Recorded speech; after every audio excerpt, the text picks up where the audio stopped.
All right, so welcome back to the deep dive. And this time we're heading all the way down to the Dominican Republic Oh, nice. for a deep dive on some interesting material Right. that you sent in about real estate agents. Mm-hmm. And basically it is some instructions Okay. for creating stories about real estate agents. Interesting. And it really focuses on two very different real estate agents Okay. and how they go about their business. Yeah. One's very arrogant and the other one is very helpful. So kind of like two extremes of a spectrum there. Exactly. And we're going to dive into how their different approaches actually affect Okay. their success and their client satisfaction. Makes sense. Yeah. And I mean, one of them even charges extra fees for showing people properties, Oh, wow. gas and meals. What? So- I've never heard of that. Yeah. So I'm really fascinated by this. So you sent it in. What really stood out to you about this? I think what got me really excited about sending this in is it's more than just be nice to your clients. It kind of dives into the psychology of why certain behaviors work. Almost like a playbook for building trust and loyalty. Yeah. So we're going to jump into this playbook and break down each one of these agents. Okay. Sounds good. And the first one we're going to talk about is the arrogant agent. Okay. It doesn't pull any punches with that name. They're not hiding anything there. No, not at all. So this agent Yeah.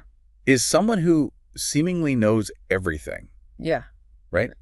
And they charge for everything. Right. And they don't really seem to care about what the client's actual needs are. Ah. And then at the same time, they're expecting great results. Oh.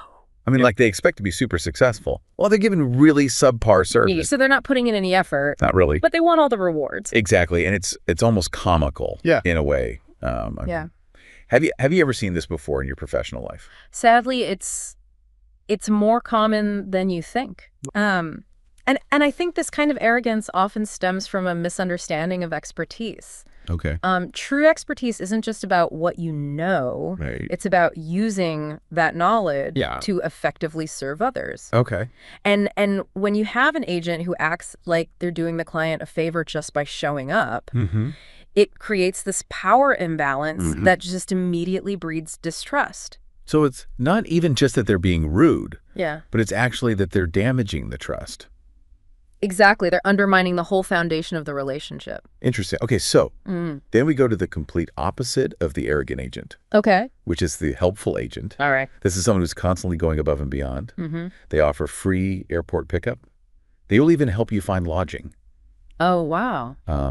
And of course, no hidden fees or extra fees for anything. Okay, so they seem to really get it. Yeah, it seems like they're really bending over backwards to help out their clients. Yeah. I mean, is there such a thing as being too helpful, or is this like the recipe for success? That's a really great question. Yeah.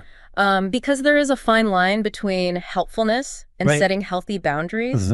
But in this case, the instructions really highlight the power of reciprocity. Okay.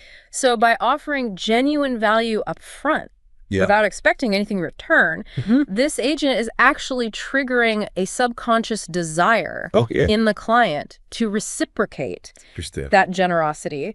And that could be through loyalty. Okay. Could be through positive reviews or referrals. So they're planting seeds of goodwill. Exactly. Grow into a successful business. Exactly. It's like that long-term investment. Okay. So that makes sense. And it really plays out perfectly in these stories. Okay. Right? The arrogant agent ends up with unhappy clients, no sales, Right. and the helpful agent ends up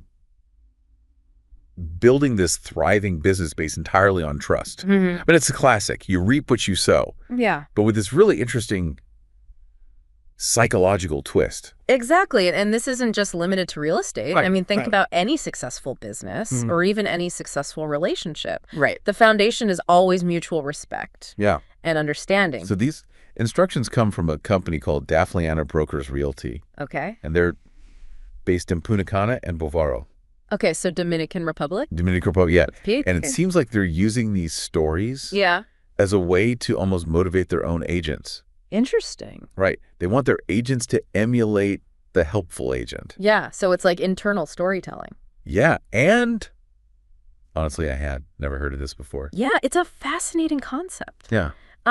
Think about it this way. Instead of just handing your agents like a dry rule book, Right. they're weaving these principles into engaging narratives. Yeah. It makes the information more memorable. Right. And it helps the agents internalize the behavior. So it's not telling them what to do. Exactly. You're showing them why it matters. Yeah. Through a story. That's really brilliant.